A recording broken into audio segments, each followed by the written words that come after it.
Episode number 69. Nice. Love that. Here we go. We're going to talk some sketch. We're going to talk all sorts of great stuff. We're going to talk about Biden acting like a dumbass at his press conference. He really had to do well in this press conference to kind of convince everybody that he's like a sentient human being. Yeah. How would you grade? What would you say? Well, having watched the 3 minutes lowlights, not great. Not great. And I can generally gauge my level of people's faith in Biden by off of what the mainstream media outlets are now saying about him. And if CNN's throwing him under the bus, he is fucked. The CNN was definitely throwing him under the bus after the debate. I couldn't believe how much they were defending him after this press conference. It seemed like that a memo went out to all the media a couple days after the debate, and it just was Joe's face superimposed on Leonardo DiCaprio's during Wolf of Wall Street, where he's just, I'm not fucking leaving. I'm not fucking leaving. You guys can take it or you can leave it. I love that he, in this press conference deal, that he, was pretty openly like, Kamala's not fit to be president. Then why the fuck is she vice president? Because I feel like that's kind of like the vice president should be someone that's also fit to be president. We're gonna play that. We're gonna get into that video there, but I just couldn't believe, and even the DNC chairman went on CNN the night of the press conference and kept saying, he's telling Chris Hayes, we shouldn't be nitpicking. We should not be jumping on. He called Donald Trump his vice president, but we shouldn't be nitpicking. It's like, dude, he's not alive.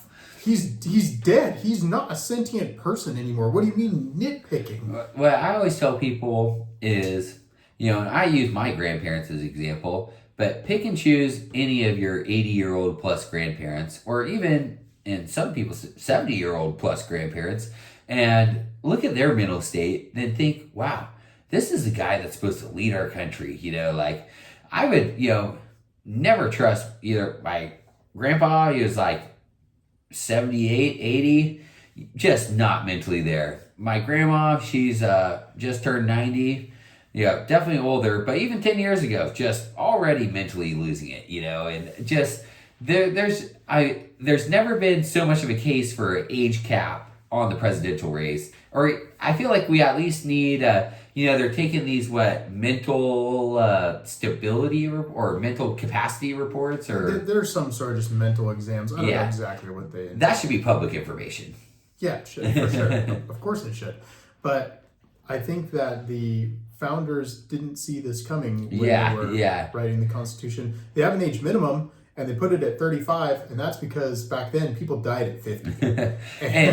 And the age minimum, ironically, I feel like there's probably some young people out there, while I'm not saying they would be a good fit for president or would ever have, helped enough other rich people out to ever get a presidential nod at this point. But if you threw someone in their 30s in there, they look pretty damn good next to old grandpa. He's just rambling on, smelling kids or whatever. Or how about someone in their 60s? I mean, Joe Biden is old enough to have a kid in their 60s. Yeah, That's how old this guy is. Well, when on the things that are younger than Joe Biden, when I saw that list, and George W. Bush and I always forget Hillary's husband. Bill Clinton. Yeah, and Bill Clinton, both younger than. I don't even know when the fuck Bill Clinton was president. Like 20 years ago or something? More than that. He was president in 92. Yeah. I was like, I saw that, and I was asking my dad, I'm like, when was Bill Clinton president? He's like, it was a while ago. Like, I think he said the 90s. And I'm like, yeah, no wonder I don't remember. Yeah, I should say he was elected in 92. I think he didn't take office till 93. But good enough. Good enough. My point will still stand. Yeah, it's horrible to see this guy. And, we always think of this idea of, presidents as the most stressful job in the world. You think of the pictures of Obama when he was elected versus when he left the White House. Yeah. I mean, it looks like he lived an entire lifetime. You can just imagine all the stress. We view our presidents as being up around the clock, always in the situation room, making economic decisions, making wartime decisions, all this stuff. And then you see someone like Joe Biden and you're like, oh, It's not that at all. It's something completely different. He's I not feel doing like anything. there's got to be, the people behind the door are running the show, and Joe, there's no way this guy can be involved in any. He's like a public figurehead at this point, and the people that are behind the door don't want to give up their behind the doorness yet, and maybe that's why all these big time media companies are now like, well, maybe we got to cover up for Joe a little bit because they got some phone calls from some influential people. They got some phone calls from some influential people for sure, but it was more of a tongue lashing, I'm sure. Of media people by undercutting Joe Biden after the debate when they were saying, can he stay in the race? Yeah. The tongue lashing they received had to have been, hey, you're sowing chaos, you're helping Donald Trump. The more you undercut Joe Biden, the more you're going to help Donald Trump. And actually, I'm not a liberal, I don't care. I hope they keep Joe Biden. That's right. bullshit. Right.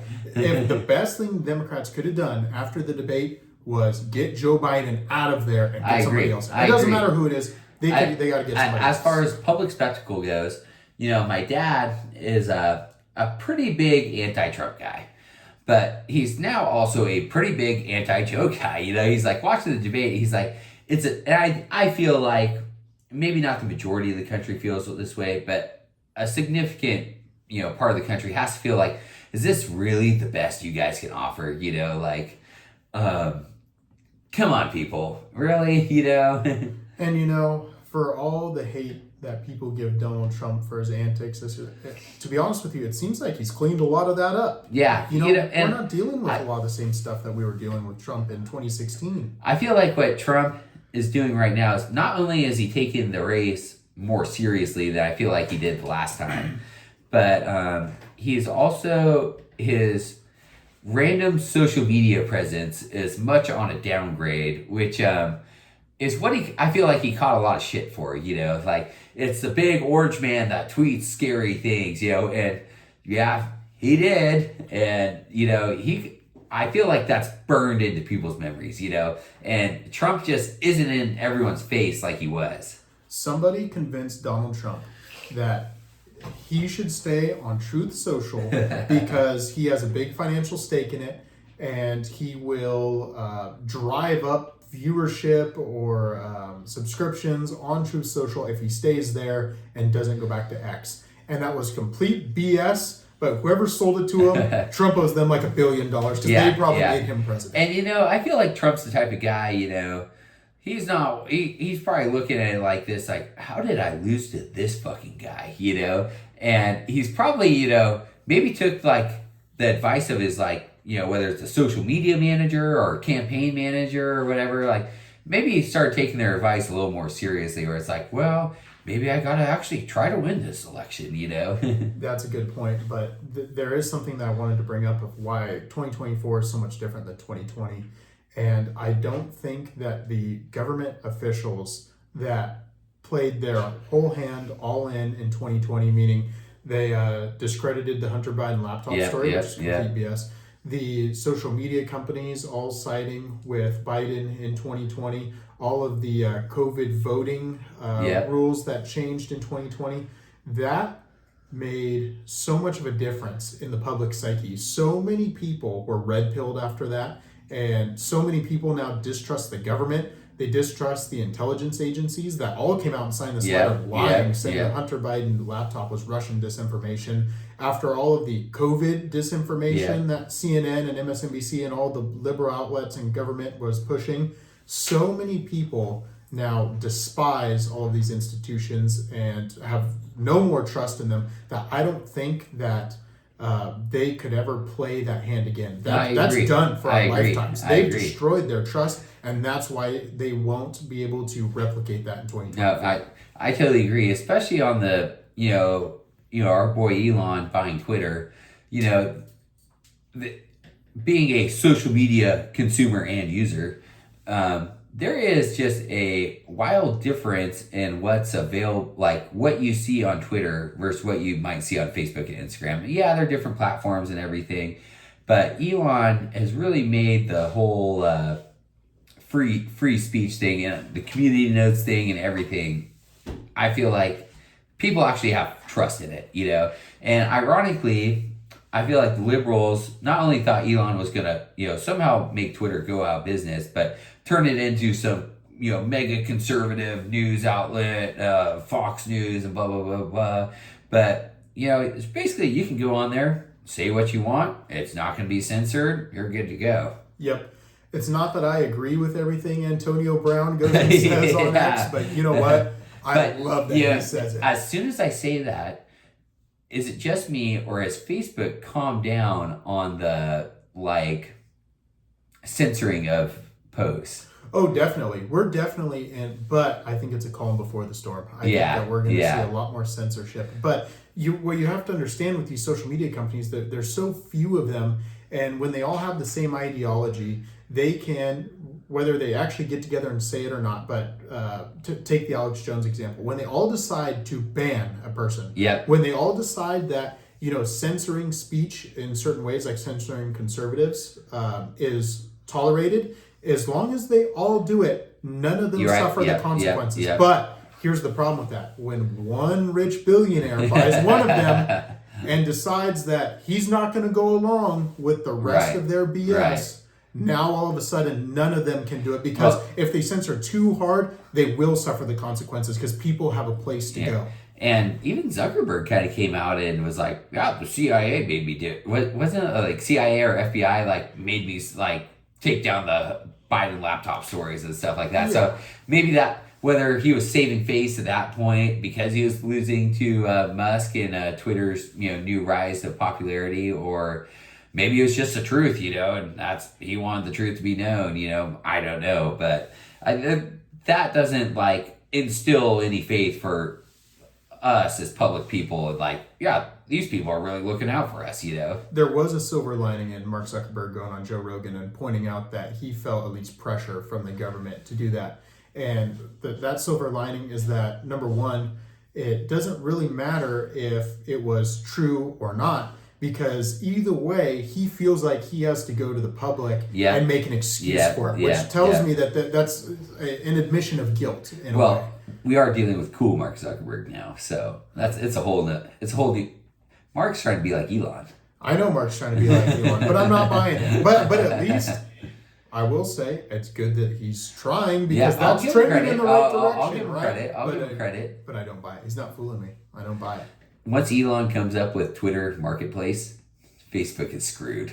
Yeah, I'll give Facebook that. Facebook Marketplace is pretty damn. But once there's Twitter Marketplace, no one's going to go on Facebook. Although there is this paradox here of that, we love that just anybody can go say anything, but when it comes to marketplaces, I don't know if that's really what you want. It's there's maybe a little bit of censorship at Facebook Marketplace. Maybe that does go together. Okay. I feel like for the marketplace, as all transactions are legal, it's up to you to decide if your legal tender is being exchanged for fair goods and services. Yeah, I did see some jackass trying to sell a half-eaten Taco Bell burrito on Facebook Marketplace. You can see my most common thing seeing on Facebook Marketplace is, or not seeing, but funny thing is, someone's trying to sell a motorcycle or a sports car or whatever, and the first picture is some half-naked girl laid out across said motorcycle or sports car.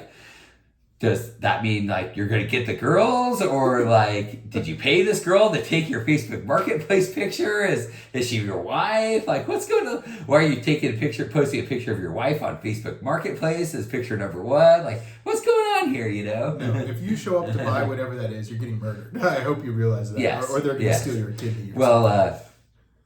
I beat the murder, but now I have a sports car. Now you're posting pictures with your wife across the post.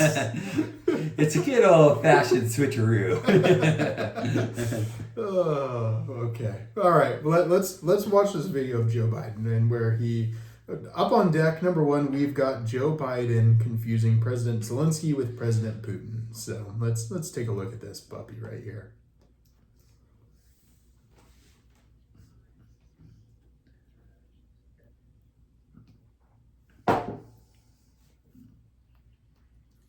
He's gonna beat President Putin. Oh my God! So he tries to catch it, and he says a couple more things that it's so. It's a tough look. It's a tough look. And just try and get in the mind of President Zelensky right there. President Putin sent a Chechen hit squad to go assassinate him. Like, he tried to take over his country. He's killed hundreds of thousands of this guy's countrymen. And you stand up on the NATO stage and you get his name. Oh, man. Like, you know, I feel like Zelensky's just up there. He's going to smile. He's going to wave. He's going to go cash his check.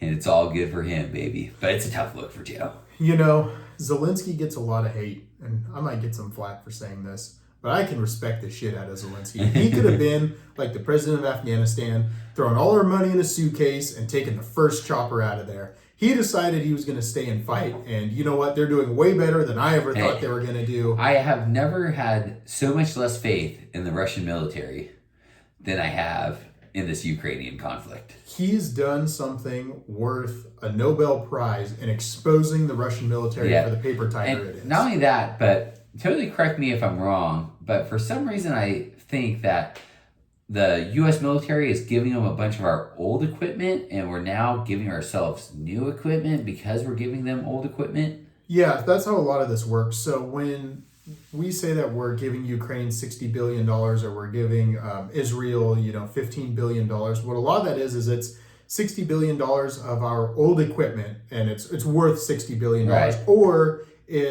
part of it is a credit to use with U.S.-based weapons manufacturers. Right. So does he ever have to go pick up the equipment from like Afghanistan where we left it, or is it all just shipped to him? It's all it's like Amazon Prime. Yeah, like 2 days. To his doorstep. Yeah. You could totally do that. So the other thing that the Ukrainian conflict has given us a little interest in is it's allowed us to practice, like mobilization techniques, right? And like worldwide kind of like transportation. Yeah, it's logistics. Yeah, worldwide logistics, which is kind of interesting I feel like it's a good tune-up if we're ever in a like legitimate world conflict of like, we got a lot more practice than anyone else right now. Yeah, that's a good point. It does give us some logistics help. It also helps us test some weapons that we didn't previously get to test. Yeah. You know, how if we always theorize how would this missile do against a Russian tank? Right. And right now it's we're pop actually to top.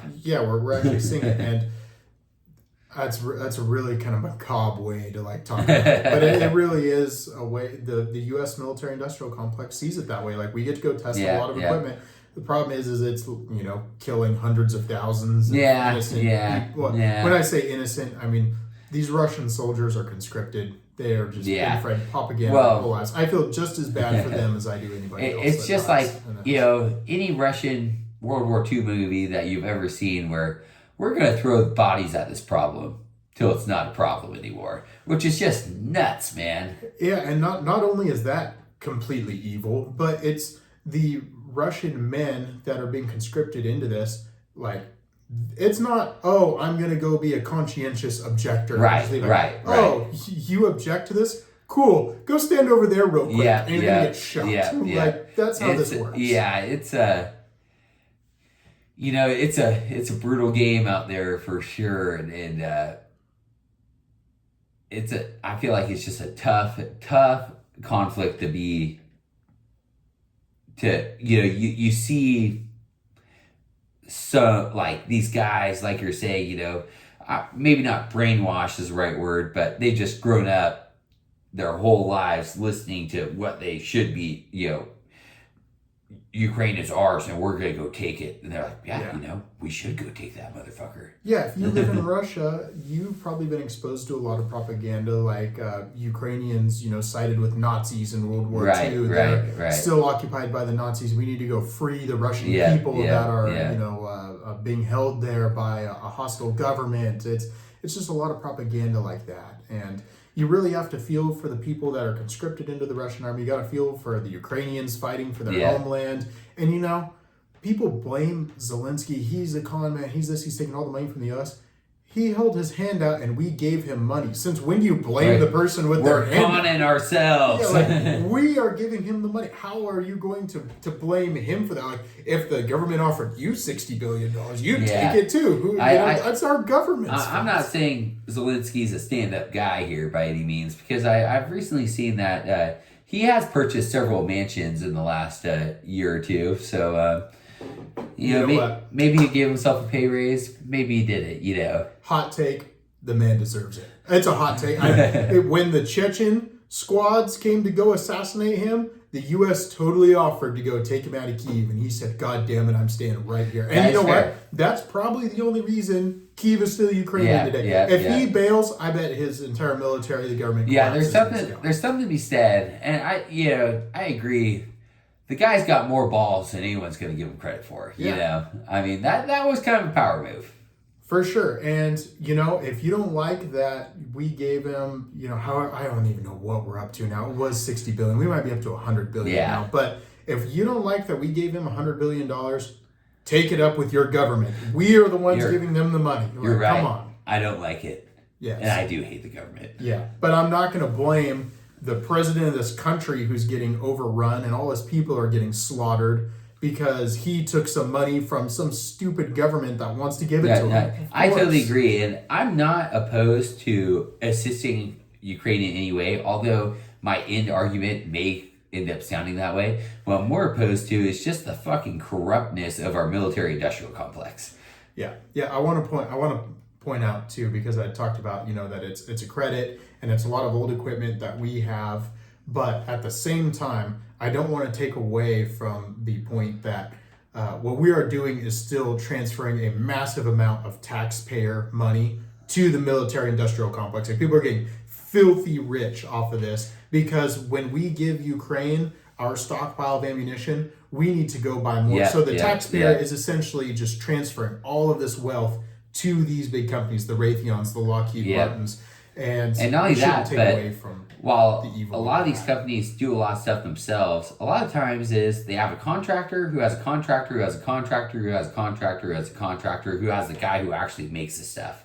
And, it's kind of like I can't remember if it was in the House of Representatives or the Senate. This guy's holding up a bag of these little bushings, He's like, guess how much these bushings cost? And the guy's like, they should cost, $1. And the guy's like, each one of these little bushings costs it was like $100 or $200 or something. And, me kind of being a, metal guy, I'm like, I'd make those for $200. But we also make parts. We've made parts for people where we're the in man in that scenario. And I've asked my customer, like, okay, who are these parts going to? And he's like, oh, they go to this guy, that goes to this guy, that goes to this guy, that goes to this guy, that goes to the Air Force. And the part is pretty much done when it leaves our facility. It's just markup, markup, markup, markup, markup. And that's why our shit costs so fucking much. Yeah, it's complete bullshit. And I go not back and forth on the military industrial complex, but it is a fine line to walk that we do need that industry here in the United States. We need it to be healthy. Totally agree. We need to have equipment that we know works. And we need to have a military that has been sharpened. And all of those things have to exist. That doesn't mean we need to give them $100 billion. Now, all of those things can be true. While I do love U.S.-based manufacturing, love it. I feel like our system is just so, I don't know if corrupt's the right word, but just so messed up, to where it's just costing the common, lower class, middle class guy a lot of tax dollars. It's way too much. To put it, $100 billion, we could have secured our own border 10 times over with that amount of money. And I would have done it for a fraction of that amount of money, but we didn't have it in the budget.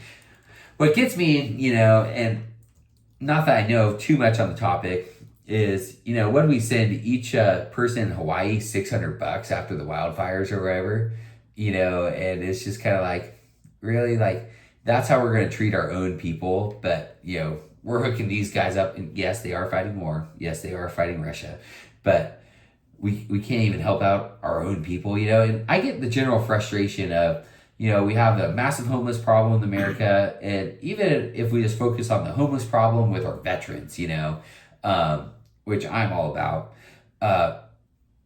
it's a fair argument also to make, why don't we help out our own citizens, a little bit more than we're helping out some of these other countries, whether it's Ukraine or whoever.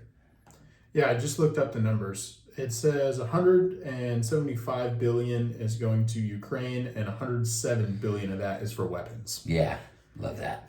That is really an inexcusable amount of money, and I know that they can't account for a large portion of that, which is where all the corruption accusations come from. But what I'm looking it up right now. So we spent 107 billion just on weapons. I'm going to use the lower number for the benefit of the doubt. 107 billion on weapons. There are, in 2023, we had roughly 180,000 homeless people in the United States. So let's do the math on how much money we could spend on homelessness. And this is hindsight 2020, but we should have asked Putin how much he wants to sell Russia for. If we could have got it for like 200 billion, I mean, maybe we pulled the trigger on that deal. Let's just buy them out. That's kind of the Israel theory there. If we just pay off Egypt and Saudi and Jordan and Lebanon, all these different places to leave Israel alone, maybe that's good enough. That's worth it. Yeah. I like your thinking. I mean, at this point, it might be the cheaper option. Or, before Putin, or next time Putin decides to invade a country, maybe he just gives us a ring, like, make us an offer. It's like deal or no deal. I could invade this place. I could invade Poland or whatever. Or you guys could wire me 50 billion. Like, well, you son of a bitch. So I'm doing the math here. I'm redoing it because I almost didn't believe it. If we truly only have 180,000 homeless people in the United States, like this is saying, I mean, hold on. Isn't there 180,000 in California? Yeah, I think that's the number. You're right. It says in our state, so I think that's California. Yeah, I was looking at the 180 sounds familiar. I'm pretty sure that's for California. Okay, hold on. I got the real number. The real number is 653. I'm just doing more realistic. I'm just doing some quick mental math. You're still not going to like this. Yeah. Yeah. Well, I knew that before we started. Yeah, so okay, let me just make sure I got the right amount of zeros here. So let's go 653, 104.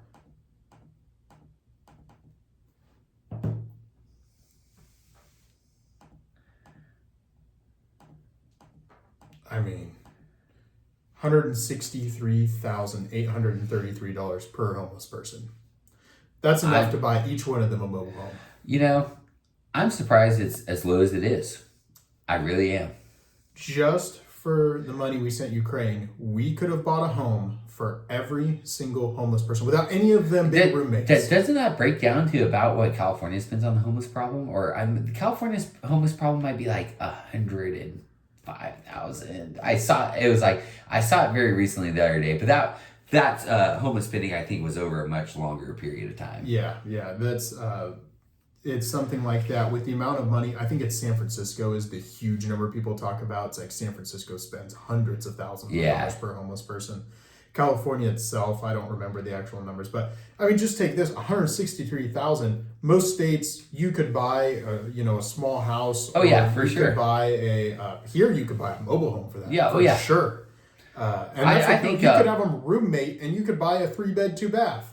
I think in a lot of states, I mean, you're talking your Mississippi, your Arkansas, maybe some Dakotas. You're you're doing all right with $160,000. So we could have solved homelessness. We definitely could have secured our border several times over with all. We could have built like 10 walls.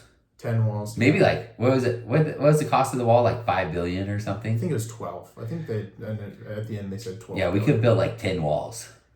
We could have just built a wall, then moved 10 yards and built another wall.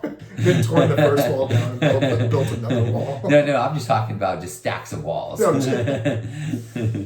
we could have put Trump's name. And you could get trapped in between the two walls.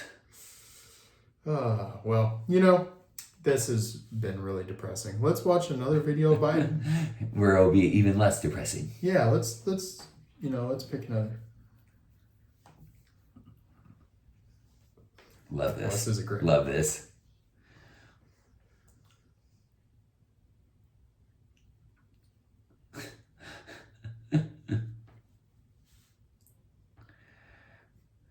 Jack.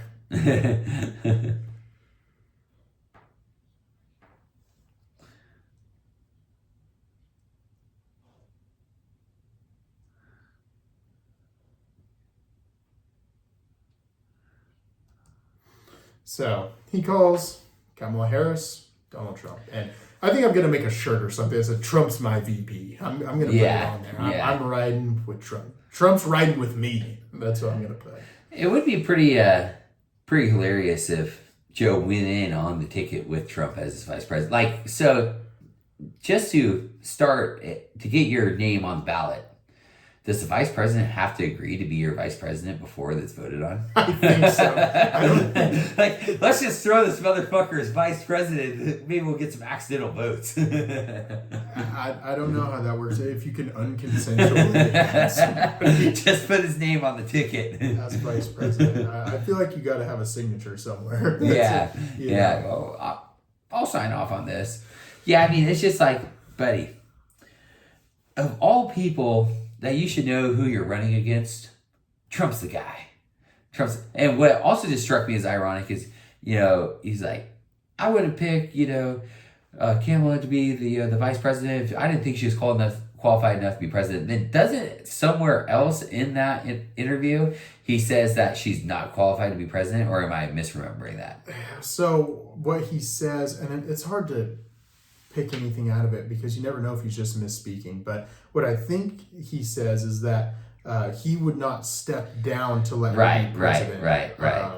Unless the poll number said he couldn't win. So in effect, and he does say, to your point, that he does not pass on the torch to the next generation because he is the only one that can beat Donald Trump. So that does effectively mean Kamala Harris isn't capable of beating Trump if he's the only one. Is Joe more popular than Kamala? Maybe. She is wildly unpopular because she's weird as shit. I don't know. We'll call it a tie for now.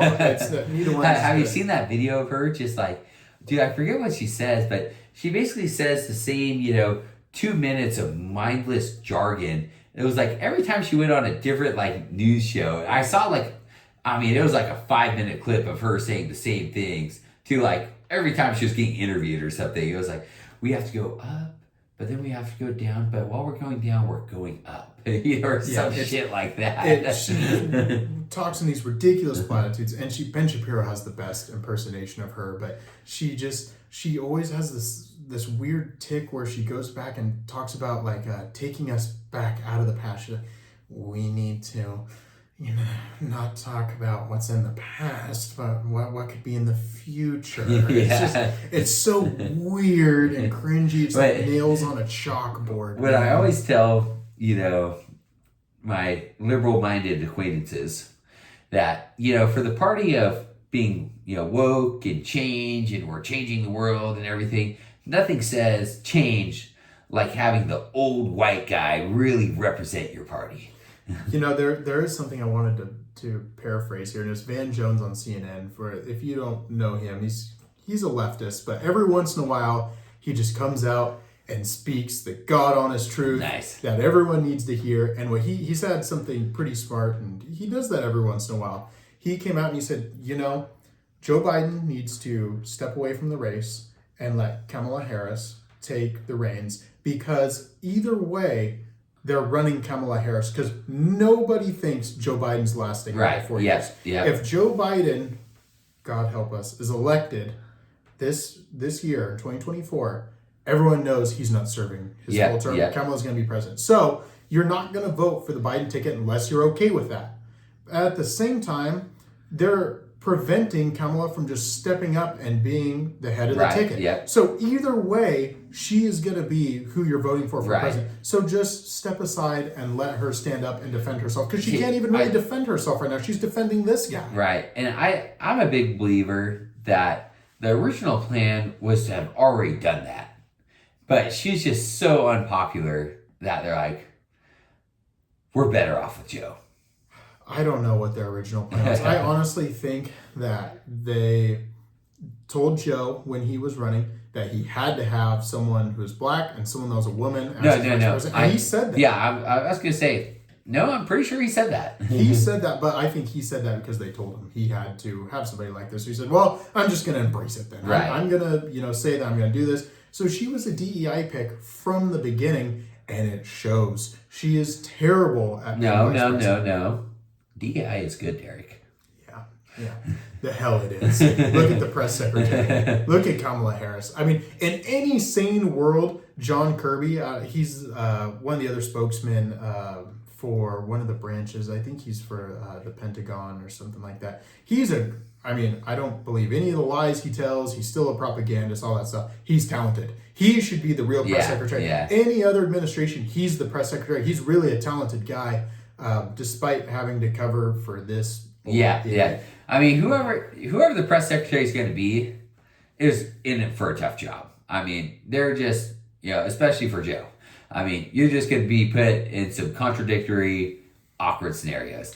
But you can at least kind of handle them with some grace, or, maybe not how to just say some stupid ass shit all the time. God, I wish I had that video of the KJP, the current press secretary, after the debates when the reporters were, yelling questions at her, questioning Biden's mental health, obviously. Yeah. And she stands there and she says, we didn't lie to you about the Parkinson's doctor. So just to give you a little more background, the reporters uncovered that a Parkinson's specialist had been showing up to the White House every month. And so they asked her about it. And she had lied before, saying that this person hadn't come, he's not seeing a doctor often, this and that. And they caught her in the lie. Yeah. And she stands there and has the gall to say, I take a lot of offense to the way you are speaking to me in this aggressive tone. And it's like, you lied to the American people. Like, this is probably one of the biggest cover-ups of this century. Yeah. And you're going to stand there and tell us you're offended? Like, you should never be able to show your face in public again. How can you stand there and tell us? And the fact that there's no, ramifications for this stuff, And the whole DEI thing, I mean, it's troublesome, as a country, just because, now we got DEI doctor. So I just saw this on old Twitter the other day. It was like this lady, and she was obviously kind of making this as a hype video about herself. She was African American. She was a woman. I can't confirm or deny her sexuality. Look straight. I don't know. maybe not. Okay. But she makes this 60-second video basically saying how she didn't meet any of the major criteria to get into dental school, didn't think she was going to get into dental school, got into dental school. Yeah.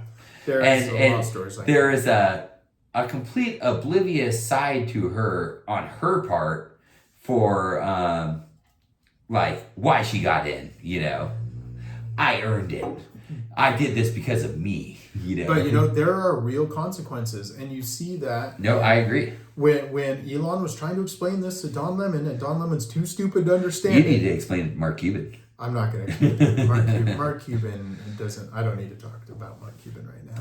But Elon tried to explain to Don, and Don Lemon truly, his brain couldn't do 1 + 1. He's like, unqualified doctors are bad. He couldn't do that. Take all the race and everything out of it.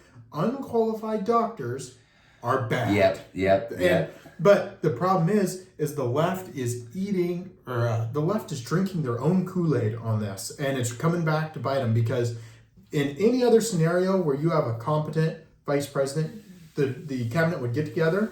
They'd say, okay, it's probably time for the 25th Amendment. Right. Let's slide this guy aside. The vice president's going to step up, and then he's going to run in 2024 and have a much better chance of beating the opponent than our senile president. Yep. But since they drank their own DEI Kool-Aid, now they're stuck with the old man with dementia. And then it's even worse than that, though, because they really drank a double dose of their own Kool-Aid, because they were sitting there for a year telling us, he doesn't have dementia. He's fine. It's a stutter. He's always, referred to Kamala Harris as Donald Trump. That was fake news. Yeah, exactly. But what do they call it? Deep state fakes? They were calling it deep fakes and cheap fakes. Yeah. But the point isn't even that they were calling it that. We thought they were just lying through their teeth, which wasn't true. They believed it. Right. The media is really ticked off because they were exposed either as liars or the administration pulling a fast one on them. Yeah. And so they're trying to tell us now, he pulled a fast one on us, his aides lied to us, this and that. I truly think a lot of people in the Democratic Party were drinking their own Kool-Aid. They really thought that he was mentally okay. I have a similar scenario to this. of drinking their own Kool-Aid. So, kind of semi-long-winded story here, but basically, my ex-step-grandma was a professor at Chico State. Still very involved with the Chico State Department and everything. I think she donates a lot of money and, holds dinners and stuff. Ironically, she's very liberal, but she's also very old school. She's from Iowa, grew up in a farming family. She went to the scholarship banquet, a month or two ago, and she was very mind blown that almost all the award winners were women. And I'm that's what you guys are like pushing. And they're so old school liberal, they're not really involved with that. They don't know that's going on. And I tell them, white males in this day and age are pretty much hated by liberals, and they don't believe me. I'm like, they just don't consume information like we consume information. Mm-hmm. That's besides the point. So then I'm telling my sister about this because there's some other things that happened at this family dinner, giving her the full rundown. I'm telling my sister about this, and she's like, well, you don't think like those women could be more qualified than the men? I'm like, well, look at our population. 50% men, 50% women. What are the odds that just the women were all more qualified than the men and they all got these scholarship awards?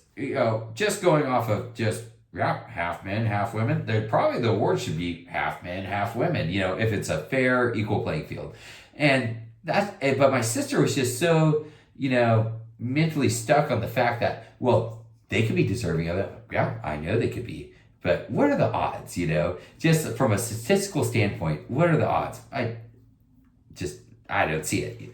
yeah, especially if it's, you could do it pretty quickly, men and women. It makes it really easy where it goes. Let's just flip a coin. Yeah. Let's just sit here, and it's 30 women. Let's sit here and flip a coin until we get heads 30 times in a row. Right. And it has to be, you have to pick which one is 30 times in a row first. It can't be tails because that would be men winning 30 times. So let's pick one, heads or tails, and let's flip a coin until we get 30 in a row. See, you would like my my grandma or step grandma because she's so old school. She's like, she goes around on these college campuses, or mainly at Chico State. It's like, there's not enough men here. Like, we need more men. Specifically, we need more male professors. She's like, these people don't have enough male influence in their lives. I'm like, you're talking like a fucking Republican. Don't even realize it. It's true, though. It's a big deal. A lot of kids are growing up now in one-parent households, typically headed by their mother. And they go to school where the vast majority of teachers are women. Yep. And, maybe they go into college and a lot of the professors are women. And you're hurt from that. You need a balance of role models, men and women in your life. And that's just another, foundation of a fun argument I had with my sister. Like, well, what's wrong with just having women role models? I'm like, well, Eileen, I feel like if you're raising a girl, it's a little bit different, I still think there still needs to be a strong male presence just to see what you should expect out of a strong male, healthy presence, just to see what should be expected out of a male in the woman's life. But, for a son, if you're raised by females all the time, you're just going to develop feminine tendencies. I mean, there's just what males do you see in your life to develop male tendencies, Mm-hmm. I mean, you're not going to be aggressive. It's just different, and I'll be damned if you try to argue that, Yeah, it's super clear. You find a million studies that men and women or kids that are boys and girls, need men and women in their lives that are good role models. So that's why kids from two-parent households end up being the most successful statistically. It's not to say that good people haven't come out of one-parent households. Of course they have. But if you statistically want to give your kid the best shot at life, two-parent households, the only way to go. I agree. And, it's just the fact that, especially my own relative, but, people could think otherwise, I totally think it's just, and maybe I'm brainwashed the other way, you could probably make that argument. I don't think I am. I got the numbers. Yeah. Numbers don't lie. Yeah. But, it's just, I like your drinking the Kool-Aid reference. I think it's totally true, These people just say this shit long enough, to where they actually fucking believe it. Yeah, and you hear a lot more from White House insiders now that Joe Biden's actual circle of aides that get to experience what he's actually like day to day in unscripted settings has gotten really small. Yeah. Even the cabinet had to submit questions ahead of time for him in meetings so that the aides could prepare him for what would be talked about so that he wouldn't end up in these unscripted situations. Correct me if I'm wrong, but didn't one of the CNN hosts of the debate say they gave him the questions before the debate, or was that a leak thing or unconfirmed? It's unconfirmed. It was just suspected, but I mean, man, you really hope not if it was still that bad. Right. Like it. I mean, this is probably one of the debates where if I had to guess, did he have the debate questions ahead of time? I'd almost say no. It couldn't be that bad. How could it be that bad? I mean, we know that. What cracked me up was a video going around of the lady kind of giving him the old point. Look over there. Yeah. Well, she was telling him to take the camera off of Joe Biden. Stop looking at him. I mean, it was... is that what it was? I thought she was trying to give Joe directions. No, I'm pretty sure she was signaling to the cameraman because Trump was talking and Joe was just standing there looking and like... It was that horrible, like, staring 1,000 yards. Have you seen him at the video, the deep fake video of him at the, like, Southern church, where they're all singing, vibing, and he's just, like, spacing out, man. There's the one where he's outside, too, at some concert. They're all clapping, and Kamala Harris is kind of looking at him, and there's a congressman there, and he's just, like, hands, like the total toddler, like hands a little farther out than they should be, just staring. And just looking awkward, man. I mean, I would be worried if I saw that in like my grandfather. I'd be like, oh, you might be having a stroke. Like you need to go to the hospital and get checked out. And you're seeing this video of him like, oh my God, no one even checked on him? Like, take him to a doctor. What's his wife's name? Jill. Yeah, Jill. I mean, parading him out after the debate, it was like, Joe, you did a good job. You answered all the questions. We're going to go get ice cream later. And what did Trump do? Lie. Yeah. It's just so tone deaf. I mean, could you imagine you go out there to celebrate after that? Yeah, meanwhile, every single media chat, every single person on Twitter is like, he's got to drop out. I forget his last name, the Harry guy on Twitter. He's like the young, like, social media influencer that's not paid by the Democratic Party, but is 100% paid by the Democratic Party to, like, endorse Biden. Is that the, like, transgender dude? I don't think he's tranny. Chick? I don't know who it is. No, he looks like just a regular college white kid. He could probably pass as a frat kid. Doesn't really give off a frat kid vibe, but this guy would fucking blow Joe Biden's dick in a second. I mean, he's like, after the debate, he's just, going on about, Joe handled that debate with class, with grace. I don't care, like, how you can say Joe lost that debate. There was no losing. It's like, buddy, the whole country could go watch it. Yeah. There was no winning for Joe. Yeah, there are enough people now that distrust the media, that distrust the leftists, where those lies just carry no more weight. Right. And if these people were smart, the people in the media and the people like that influencer you're talking about, they would get off the Joe train. Yeah, just to save their careers. They should, exactly. Save their careers, because no matter what, it's all over in November for them. Either Joe Biden is replaced by somebody else on the ticket and it's over sooner, or Trump beats him, Biden falls into irrelevance, and they're all going to look back on this and think, oh, I shouldn't have said any. I either shouldn't have lied or I shouldn't have been so stupid. What's hilarious about this guy is, on the record has said many times that he's not paid by the Democratic Party. But then, people do a little snooping here, a little snooping there, and find out that he has, got the pay stub from the Democratic Party. Yeah, that didn't surprise me that they lie about that stuff at all. They don't play by the same rules that we do. They can lie about that kind of stuff. Your elitist rules. As long as it moves their agenda forward. Your son can do crack, but he's the best human I've ever known. He's the smartest guy Joe Biden knows. Sadly, that's maybe true. Maybe true. I mean, would you say he knows Trump? I wouldn't say he knows Okay, Trump. okay. I wouldn't say at this point he really knows anybody. Yeah. Yeah, just seeing that guy, it really reminds me of my grandpa who had Parkinson's. And I would say my grandpa was maybe even more, while he wasn't hyped up so much on Mountain Dew, maybe even a little bit more mentally put together than this guy is.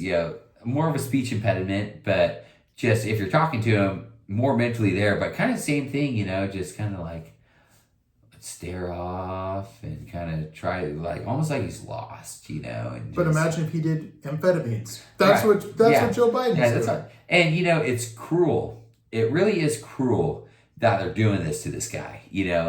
I mean, it is fucked up that this guy at the end of the day, he's a human being. He's someone's grandpa. He's someone's dad. And they're just parading him out like a trophy at this point, Yeah, I go back and forth on this one, actually. I really do, because I feel the same way that after the debate, he may not be put together enough to really have the ability to call it quits on his own. And maybe really malleable. Yeah. But at the same time, he's just been so corrupt his whole Yeah, life. yeah. And his family is just so corrupt that I just have a hard time feeling. So I just can't bring myself to really feel sorry for him. Yeah, it's just tough not to feel sorry for old people. Yeah. This guy, though, I mean, just with all his son being on the board of a Ukrainian energy company, he's doing crack. I mean, you just know it was just so corrupt. Yeah. And at the same time, you look at him and you're like, yeah, it's hard not to feel bad for him. Got a hell of a golf game, though. Yeah, sure. Trump offered him 10 strokes on each side and $1 million just to show up. Biden wouldn't take it. There's no way. Joe Biden can't swing a golf club. There's no way Joe Biden's even played golf in the last 6 months to a year. There's no way. So does Trump go golfing every day, or is it just a golfing video that's different that I see every day? I think it's just a different video you see every day. I don't because think he can swing that thing. He could beat me, no problem. I mean, you saw allegedly 2.5 handicap. Yeah, that's way better than me. That's golfing from up front, though. Well, hey, when you're how old's Trump, in his 70s? That's golfing. You get to play up front well before your 70s. He's been golfing up front for a long time. I saw this video of this golf influencer who's here's how you start to work on lowering your score. It's like, you're gonna golf from the closest tees until you golf under 70, or it was 68 or something. And then the follow-up video is, this guy thinks moving me up 40 yards is going to cut 40 strokes off my game. Yeah. The problem's not that I can't drive it 270. The problem's that I can't make a 5-foot putt. Yeah. It was kind of funny, yeah, fair enough, Yeah. All right, you ready to wrap this puppy up? I'd say let's wrap her up. All right. Any last words for the people? Trump out. Yeah, Trump 2024. If you don't know it by now, fuck you. Look up Mac Miller, play Donald Trump. Fuck yeah. R.I.P. baby.